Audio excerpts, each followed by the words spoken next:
Welcome sa aking pagbablog. Ngayon guys, andito na po tayo sa part 2 ng pagtatanim ng litos. Ayan na po siya guys. Ayan na ang aming pagtanim. Kung napanood nyo guys, ang unang-unang vlog ko ay buto pa lamang siya. Alam nyo guys, ang pagtatanim ng litos ay hindi basta-basta.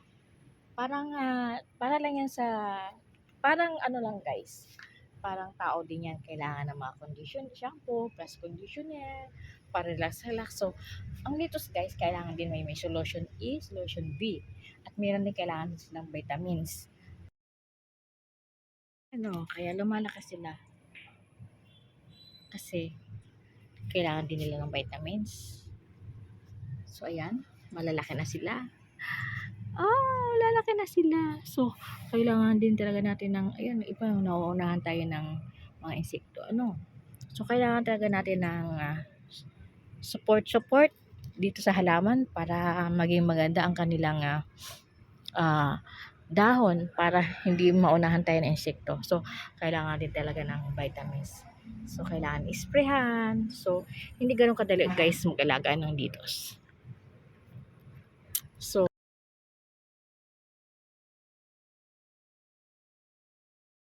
yan po ang farm ng aking bayaw dito sa Tanay Rizal. So, tinutulungan namin siya kung paano at inaalam ko kung paano niya gawin. Malay mo, someday. Diba guys? So, and this is Will's channel. Enjoy sa inyong panonood ng aking pagtanim ng litos.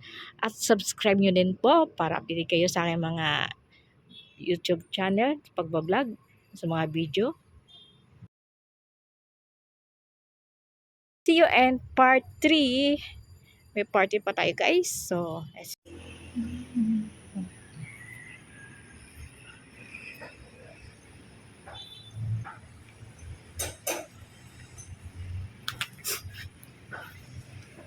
ito. Pinakamalakas sa lahat.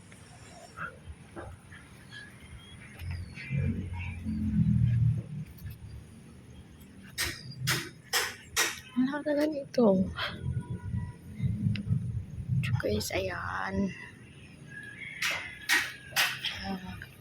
Yan po guys ang unang gawa namin pagtanim. So ayan, napaka laki na nila. Kailangan talagang ilipat siya. So ang ginagawa ng bayaw ko, gagawa sila ng tree house. So ito naman guys, yung second batch. Yan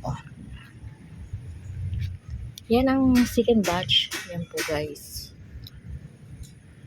So ayan, ginagawa ng tree house para paglilipatan. So guys, ito ang pinakamalaki na litos. Yan po. Yan po ang litos na tinanim namin noong nakaraan. So, ang iba, maliliit pa. Ang iba naman guys, ay malalaki. Yan po. Kailangan talaga guys, ganito sila kalaki.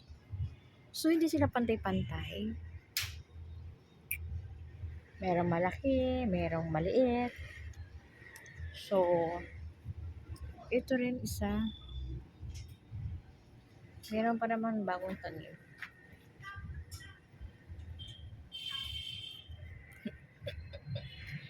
So, ayan ang litos. Ganyan magtanim ng litos, guys. Alam niyo na kung paano magtanim. So, guys, ang pagtatanim ng litos ay napakasilan at kailangan alagaan ng maigi. At ang kailangan pala guys ay 45 days lang siya. Pag lumagpas siya ng 45 days guys, mapait na siya. So, kailangan talaga alam mo at anong araw siya pwedeng kunin. So, ganyan guys ang pagtatanim ng litos.